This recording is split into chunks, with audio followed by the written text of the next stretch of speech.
Pagpasok ni Martha sa shower room, sobrang aliw niyang pinagmamasdan ang mga bula sa batya. Laika, ang sarap sigurong maligo rito no? Nagulat si Laika nang marinig ang sinabi ng kanyang ina, kaya dali-dali siyang pumunta sa shower room. What? Ibig sabihin dito nagtatago si William? Natapik ni Laika ang noo habang iniisip yun. Naku Nay, hindi ka pwedeng maligo dito. Ang lamig kaya ng tubig dito. Pagsisinungaling ni Laika. Ganon ba? Teka, dito ka ba naligo kanina? Wika ni Martha. Opo. Pilit nang ngumiti si Laika. Kaya pala ang dumi. Tingnan mo oh. Lumapit si Martha sa bathtub saka kinuha ang straw. Hanggang dito ba naman Angelica? Di ba sabi ko sa'yo huwag kang iinom ng soft drinks kapag maliligo ka? Saway ng nanay niya. Naku po. Sambit ni Laika sa sarili. Nabahala si Laika nang makita niyang kinuha ng kanyang inang straw na nasa ibabaw ng bula. Alam ni Laika na straw ang ginagamit ni William para makahinga ito sa ilalim ng tubig. Kaya agad siyang nag-isip ng paraan upang maibalik ang straw kay William. Sige na po, Nay, Tay. Bumalik na po kayo ron. Ako na pong bahalang maglinis dito. Doon na muna kami sa kwarto namin, anak. Puntahan mo na lang kami kapag tapos ka na maglinis dito, okay? Wika ni Martha. Tumango si Laika at saka hinatid ang mga magulang palabas ng pinto. Nang marinig ni William ang paglabas ng mga magulang ni Laika sa banyo, dali-dali niyang inangat ang ulo sa ibabaw ng bathtub. Muntik na ako ron ah. Umiling siya. Manang-manak talaga sa kapilyuhan ng nanay mo, Angelica. Natatawang wika ni Will sa sarili. Nang marinig niyang muli ang tunog ng doorknob, muli siyang nagtago sa ilalim ng tubig. Dad? Ni Laika. Nang buksan ni Laika ang shower curtain ay bigla siyang kinabahan nang hindi niya makita si William. Dad! Sigaw niya sa kanilublob ang kamay sa ilalim ng bathtub. Biglang napatayo si William. Laika? Bulalas ni William habang pinupunasan ng kamay niya ang bula sa muka. Ang akala niya ay nanay ni Laika ang humawak sa kanya. Napayakap naman si Laika kay William na ipinagtaka nito. Bakit Han? Kumala sa pagkakayakap si Laika. Akala ko kasi hindi ka na humihinga sa ilalim eh. Baka sa mukha ni Laika ang pag-aalala na ikinatuwa naman ni William. Hinatak ni William si Laika palapit sa kanya, saka binuhat ito papunta sa bathtub. Tanging bathrobe lang ang suot ni Laika. You're so sweet, honey. Napangiti na rin si William. I love you so much, honey. Sigaw ng puso ni William saka hinalikan ang noo ni Angelica. I love you too, Daddy. Tugon ng damdamin ni Angelica nang maramdaman ang mainit na halik ni William na dumampi sa kanyang noo. Angelica's POV. Pagbaba ko sa sala, nadatnan ko ang nag-uusap sina tatay at si William. 3 araw na ang parents ko dito sa mansyon ng Bautista, kaya hindi na ako nagtataka kung bakit naging close silang dalawa. Sanay na si tatay na may nakakausap sa probinsya namin, kaya alam kong naiinip siya rito kapag walang kumakausap sa kanya. At nagpapasalamat ako kay William dahil kahit papaano, ay binibigyan niya ng oras si tatay na kausapin ito. Dumiretso na ako sa kusina kung saan naroon si nanay upang tulungan sa paghahanda ng almusal. Good morning, Nay! Paglalambing ko sa kanya habang nakayakap sa likod niya. Humarap si nanay sa akin saka hinaplos ang aking pisngi. Maraming salamat, Nak! Ngumiti si nanay.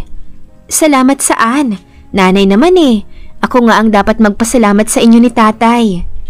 Alam kong hindi madali itong pinasok niyo ni David. Alam ko rin na hindi madali ang pagpapanggap niyong dalawa kay William. Bulong ni nanay sa akin. Nay, paano kung malaman ng daddy ni David ang tungkol sa lihim niya? Sa tingin mo ba magagalit siya? Umiling si nanay. Kahit anong gawin ni William, hindi na niya mababago ang anak niya.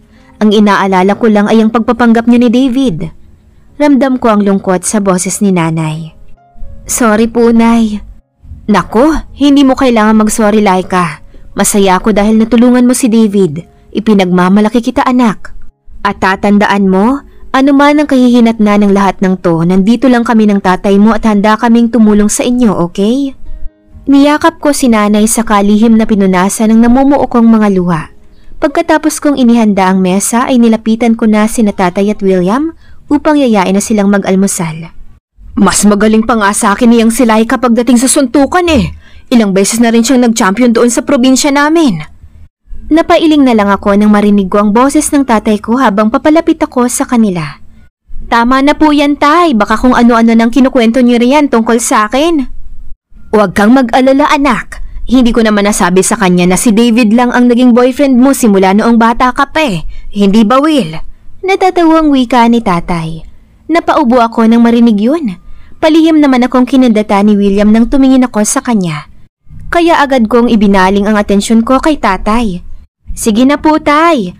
Tumayo ka na riyan at nang makapag-almusal na tayo. Tinulungan kong tumayo si tatay para pigilan ang pinag-uusapan nila dahil baka kung saan mapunta ang topic nila. Pero pinigilan pa rin niya ako. Naku anak, hindi mo naman kailangan gawin to eh. Baka isipin ni William na matanda na ako. Padabog kong iniwan sila.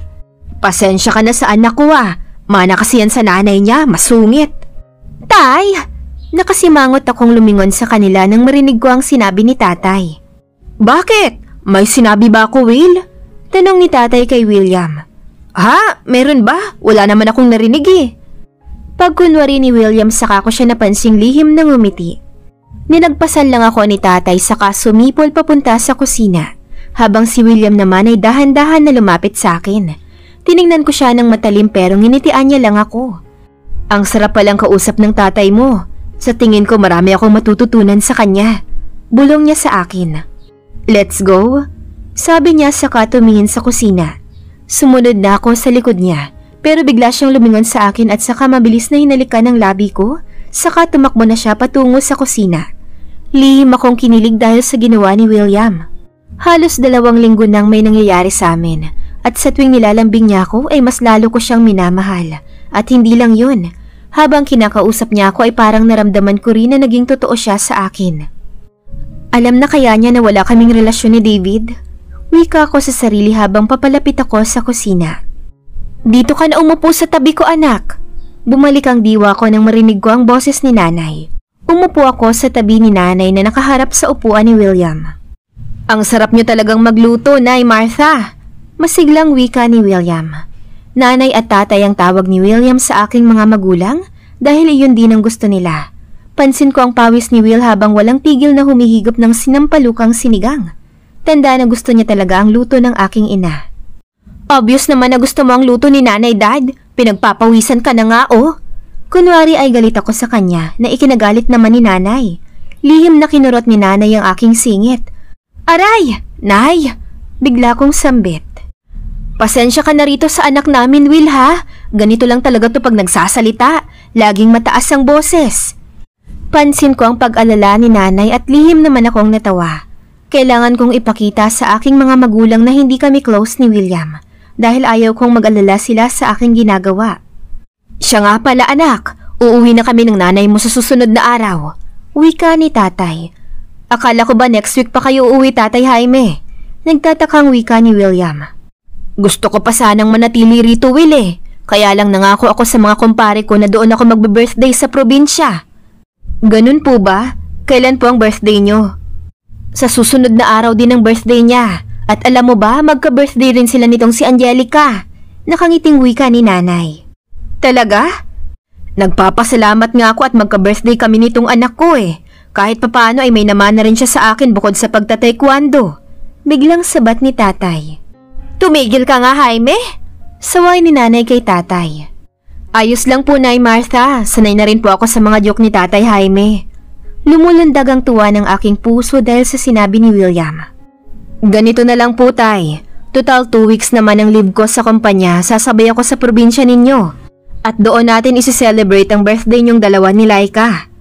Sabay kaming napaubo ni nanay nang marinig namin ang sinabi ni William. Nako, mag-ina nga kayo.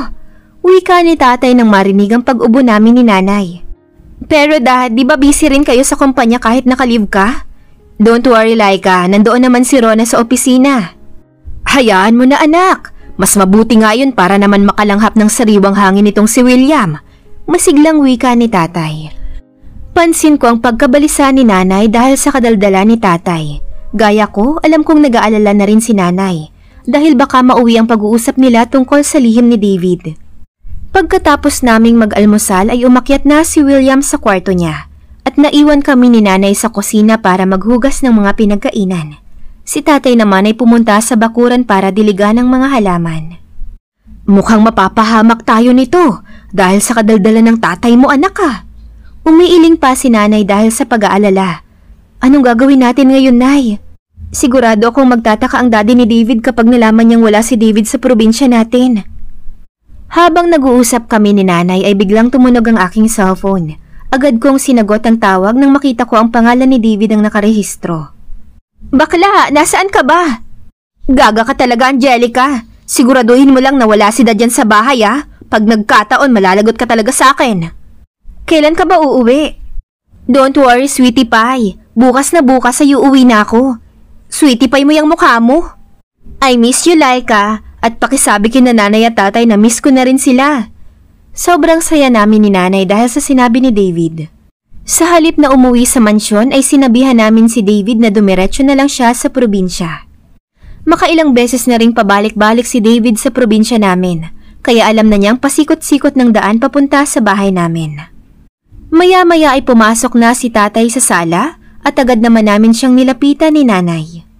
Jaime, pwede bang pigilan mo muna yung bunganga mo pagkaharap mo si William? Mapapahamak ang mga bata niyan dahil sa kadaldalan mo eh. Natawa na lang ako nang marinig ko ang mga bangayan ng aking mga magulang, ang kanilang mga away-bati na matagal ko nang namimiss. Kaya sabay ko silang niyakap. I love you po, Nay at Tatay. Siya nga pala, Tay, may sasabihin ako. Noong naglalaba ko ng damit ng daddy ni David, hindi ko sinasadyang nalagyan ng kolorinang panloob niya. Tapos nang kinusot ko yon, bigla na lang po itong napunit. Pilit kong pinipigilan ang tawa ko dahil wala akong maisip na ibang dahilan. Ano? Sabay bigkas ng aking mga magulang. Bakit sa akin mo sinabi yan, anak? At saka hindi kasya ang brief ko sa daddy ni David. Seryosong saad ni tatay. Tinampal ni nanay ang mukha ni tatay. Bakit? Anong akala mo, Jaime? Panloob mong ipapalit ni Angelica, ha? Singhal ni nanay. Hindi ko na napigilan ang aking tawa kaya napahalakhak na lang ako. Hindi naman yun ang ibig kong sabihin, tay eh. Kaya ko ito sinabi sa'yo dahil gusto kong sumama ka sa akin sa mall. Para bumili nun para maipalit ko sa gamit ni daddy ni David. Habang nagtatawanan kami ay narinig namin ang mga yabag ni William pababa ng hagdan. Mukhang masaya ang usapan niyo ah, pwede ba akong sumali? Wika ni William. Hayaan mo, pagbalik namin ni Laika galing sa mall, magkukwentuhan ulit tayo. Nakangiting tugon ni tatay. Naku tay, ayan na naman kayo. Bakit mo sinabing pupunta tayo ng mall? Ani ko sa sarili. Pupunta kayo ng mall? Oo, bibilhan raw ako ng panloob ni Laika. Muling tinampal ni nanay ang mukha ni tatay. Ibig kong sasabihin, bibilhan ako ng pambaba ni Laika. Regalo daw niya sa birthday ko. Ako na lang po ang sasama kay Laika. Ipack nyo na lang po ni Nanay Martha ang lahat ng mga frozen meat na nasa freezer para madala natin mamaya. Anong ibig mong sabihin, Dad? What do you mean, Laika? Yung mga frozen meats or about sa pambaba na regalo mo sa Tatay Jaime? Napalunok ako ng laway dahil sa sinabi niya. I mean, kami na lang ni tatay ang pupunta ng mall. No, Laika. Kailangan ko ring pumunta sa mall para bumili ng mga dadalhin natin mamaya papuntang probinsya. Di ba, Tay Jaime? Tumango naman si tatay. Sige na, Laika. Mas maganda na rin kung si William ang pumili para sa akin. Sa tingin ko pareho lang naman ang size namin. Pagdating namin sa mall ay una kaming pumunta ni William sa department store. Maingat akong pumili ng panloob para hindi niya mahalata na siya ang bibilhan ko. Dad, kasya kaya ito kay tatay? Tanong ko sa kanya. I think mas fit sa kanyang medium. Hindi ako makatingin ng diretsyo sa mga mata niya dahil pansin ko na kanina pa siya nakatitig sa akin. Sige, ito na lang. Ani ko. Diba favorite color niya ang black? Bakit puti ang pinili mo? Gusto ko rin siyang bilhan ng kulay puti para maiba naman. Nautal kong sambit. 3:00 na ng hapon nang makalabas kami ng mall. Pagkatapos naming ayusin sa sasakyan ang mga pinamili namin ay pumasok na kami sa sasakyan. Subalit bago pa man ako nakapasok ay hinatak na ako ni William. Hinalikan niya ng mariin ang labi ko at tumagal iyon ng 30 minuto. Maghapon din kaming hindi masyadong nagpapansinan kaya namiss ko na rin siya. Kaya hinayaan ko na lang na maglapat ang mga labi namin ng ganoon katagal. Han, anong gusto mong iregalo ko sa'yo sa birthday mo? Rinig kong binanggit niya habang magkadikit pa ang aming mga labi. Tiningnan ko siya sa kanginitian. Ang makasama lang kita, Dad. Sapat na sa akin yun. Sigaw ng aking puso. Ang mainit na pag-welcome mo sa mga magulang ko ay sapat na yun, Dad. Muli niya akong niyakap saka muling naglapat ang aming mga labi. Williams POV. Aliw na aliw ako dahil sa pagpapatawa ni Tatay Jaime. Hindi halata sa mukha niya na 65 years old na siya dahil sa pagiging palabiro nito. At dahil sa pagiging madaldal niya ay nalaman ko na isa pala siyang taekwondo master noong kabataan niya. At isa sa mga naging estudyante niya ay si Angelica. Ibig mong sabihin marunong kang magkarate, Laika? Tumango siya sa akin. Oo, Will. Doon unang nabighani si David eh. Pinantumba ni Laika ang lahat ng lalaking gustong manakit kay David noon. Gayunpaman, masaya na rin ako dahil kahit papaano ay may mga taong naging takbuhan ng anak ko kapag mayroon siyang mga problema. Dahil alam kong hindi sinasabi sa akin ni David ang kanyang mga problema at naiintindihan ko yun. Kasalanan ko rin naman kung bakit lumaki ang anak ko na hindi kami close. Dahil simula nang mamatay ang mami niya, naging selfish na ako sa kanya. Dapat lahat ng gusto ko para sa kanya, yun lang din ang susundin niya. In fact, ang pagiging doktor talaga ang propesyon na gusto ng anak ko dahil pangarap niyang magamot ang sakit ng mami niya. Ngunit pinigilan ko siya nang mamatay ang asawa ko. Sa halip na pagiging doktor ay BS Entrepreneurship ang pinakuha kong propesyon sa kanya. And yes, he didn't complain and he didn't get mad at me either. Instead, he just followed everything I wanted for him in my own way. Pakiramdam ko ay may malaking problema ang anak ko pero hindi niya lang sinasabi sa akin. Nabawasan ang kalungkutan ko nang makita kong bumaba ng hagdan si Angelica. Uminit na naman ang katawan ko nang makita ko siyang nakasuot ng maiksing short at sleeveless shirt. Palihim kong sinundan siya ng tingin habang patungo siya sa kusina. You're so cute, Angelica. You made me crazy every time I see you, honey. Napahawak ako sa dibdib nang maisip ko yun dahil ramdam ko ang biglang pagkabog ng dibdib ko. Mas lalo pang lumakas ang pagkabog nito nang makita kong niyakap ni Laika ang kanyang nanay. Ang pagiging malambing mo, Laika, ang dahilan kung bakit lalo kitang minahal. Lihim akong napangiti dahil sa kilig na aking nararamdaman. Hindi ko alam kung kilig bang nararamdaman ko o di kaya'y nahuhumaling lang ako sa kanya. Kinikilig pa ba ang katulad kong nasa edad 42 na? Napailing na lang ako dahil sa naisip ko. Bumalik ang katinoan ko nang marinig kong kausap ni Tatay Jaime si Angelica. Pasimple ko siyang tiningnan at saka nginitian. Napalunok ako ng laway nang marinig ko ang sinabi ni Tatay Jaime na si David lang ang naging boyfriend ni Laika. What? Ibig sabihin ako lang talaga ang unang lalaki ni Laika? Napatitig ako kay Angelica habang iniisip ko yun. At nang papunta na si Tatay Jaime sa kusina, dahan-dahan ko siyang sinundan, habang si Laika naman ay nakasunod din sa likuran ko. 3 oras ko pa lang siyang hindi nakakausap, pero feeling ko ay 1 buwan na kaming hindi nagkikita. Miss ko na agad siya at gusto ko siyang yakapin, kaya napalingon ako sa kanya saka mabilis kong hinalikan ang labi niya. Kahit papaano ay gumaan ang loob ko dahil nahalikan ko ang labi ng mahal ko. Masigla akong naupo sa hapag, kaya napasarap ako ng kain dahil sa mainit na sabaw ng sinigang na niluto ni Nanay Martha. Lumulukso sa tuwa ang puso ko dahil pumayag ang mga magulang ni Laika na sumama ako sa kanilang probinsya. Alam kong hindi ako sanay sa mga ganoong klaseng lugar.